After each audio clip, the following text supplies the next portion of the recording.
بسم اللہ الرحمن الرحیم اللہم صلی علی محمد النبی الامی وعلی آلہ وسلم تسلیما۔ جبرائیل، حدیث جبرائیل ہے یہ بھی۔ جبرائیل علیہ السلام آئے اور بیان فرمایا کہ مومن کو اپنی امت کو خوشخبری دے دو، سوائے ایک شخص کے باقیوں کو خوشخبری دے دو۔ یاد رکھیں، زنا، شراب، ہر برا کام دنیا کے اندر، ہر برا فعل کا گناہ کم ہے، شرک کا گناہ بہت بڑا ہے، بہت زیادہ شرک کا گناہ ہے۔ قرآن میں بھی آیا ہے ان اللہ لا یغفر ان یشرک بہ ویغفر ما دون ذلک، جس نے شرک کیا اللہ تعالیٰ اسے معاف نہیں فرمائے۔ شرک بہت بڑا گناہ ہے، اس حدیث میں بھی یہی بات فرمائی ہے۔ میرے پاس جبرائیل علیہ السلام ہے، آتانی جبرائیل فقال بشر امتک، خوشخبری سنا دو اپنی امت کو۔ جو کون، اب کس کو خوشخبری سنائیں؟ جبرائیل کس کو خوشخبری سنائیں؟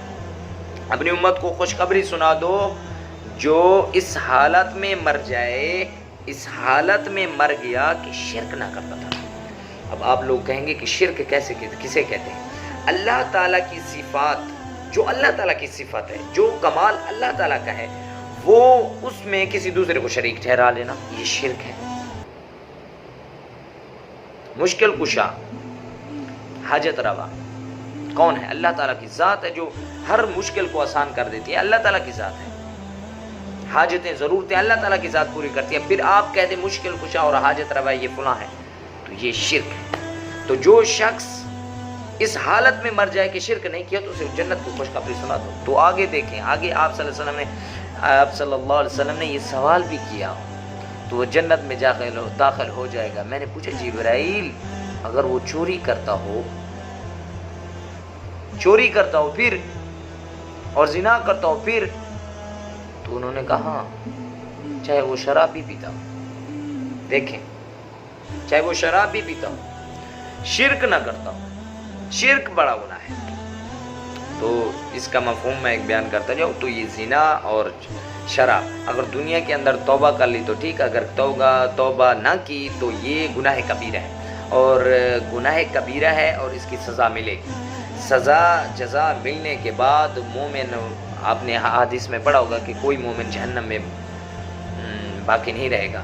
جب کافر مومنوں کو یہ تانا دیں گے، مسلمانوں کو یہ تانا دیں گے کہ کیا فرق ہوا، تم بھی دنیا میں تھے، ہم بھی دنیا میں تھے، تم بھی وہیں آگے جہنم میں جہاں ہم تھے، ہم بھی نافرمان تھے، تم فرما بردار ہو کے بھی جہنم میں ہو، تو اللہ تعالیٰ کی ذات کو یہاں پر جوش آئے گا۔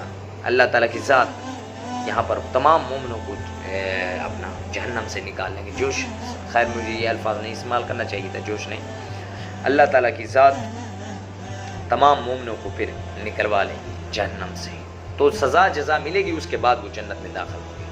تو اس کا مفہوم یہی ہے کہ شرک کرنے والے کو معافی نہیں ہوگی۔ ان اللہ لا یغفر، قرآن کے اندر صراحت ہے ان اللہ لا یغفر ان یشرک بہ ویغفر ما دون ذلک۔ دعا ہے کہ اللہ ہمیں شرک جیسے گناہ سے بچائے، بلکہ تمام گناہوں سے بچائے، لیکن شرک بہت بڑا گناہ ہے۔ شریک ٹھہرانا، ہم عام انسان شرک کو پسند، اپنے ساتھ شریک کو کسی کو پسند نہیں کرتے، تو وہ تو خالق کائنات ہے جس نے دنیا بنائی ہو، کھانے پینے کو سب کچھ دیا ہو، چھت کپڑا زمین سب کچھ جس نے دیا ہو، پھر بھی ہم اس کے ساتھ شریک ٹھہرائیں، کیسی ناانصافی ہے کہ اللہ ہمیں تمام گناہوں سے بچائے، ایک اچھا انسان بنائے، اچھا، اور مر جائیں اچھا، آئیں اچھا کھائیں اچھا پئیں، اللہ تعالیٰ کی عبادت کریں اور مر جائیں۔ ہم نے کون سا اس دنیا میں 100 سال جینا ہے؟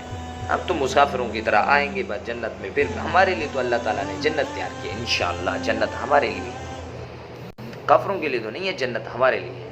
آخر دعوانا ان الحمدللہ رب العالمین۔